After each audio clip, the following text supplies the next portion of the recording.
Hello， 大家好，我是阿丽。红豆是我们生活中常吃的一种食材，古文学中常用来表达相思之意。红豆有很高的营养价值，含高蛋白，热量低，富含维生素 E 及钾、镁、硒等活性成分，是典型的高钾食物。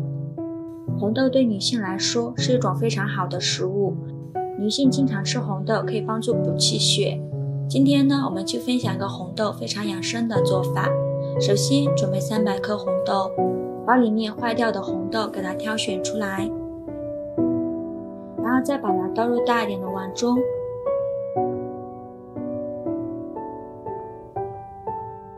再倒入适量的清水没过红豆，给它清洗一下。洗净后呢，再给它浸泡1个晚上。这是泡了1晚上的红豆，体积已经变大很多。再给它清洗一下，洗净后给它空水捞出。用一个铺好硅胶垫的蒸屉，把红豆放到蒸屉上，给它铺平铺均匀，这样更容易蒸熟。冷水上锅蒸，盖上盖子，大火蒸40分钟。时间到，我们打开盖子看看，这会儿我们的红豆已经蒸得差不多了。我们用手捏了试试看，看一下很轻松就能捏碎了。用一个透气的竹垫子，把红豆倒在上面，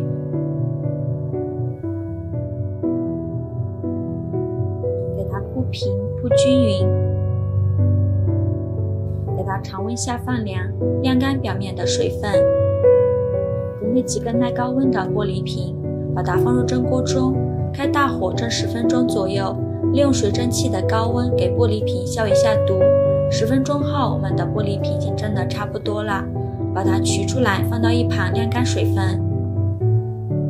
这会儿我们再来看看红豆，已经完全放凉了，表面的水分也干了。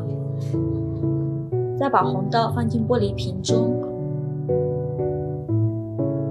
不用装太满了，装6分满就可以啦。接着再往里边放入几粒冰糖，这样吃的时候就不那么酸了。再倒入适量的陈醋没过红豆，盖上盖子给它放到常温处保存，泡上3天就可以食用了。一道养生佳品醋泡红豆就这样做好了。每天早晨起来空腹吃上2勺，对身体好处非常的多。用醋泡红豆不仅能够补血，促进血液循环，增强体力，还能够健脾益肾，强健筋骨。坚持喝上1个月，精神好了，胃口也大了，做法也是非常的简单。喜欢的朋友就赶快收藏起来试试吧。喜欢我的视频就关注我吧，我是阿丽，谢谢您的支持。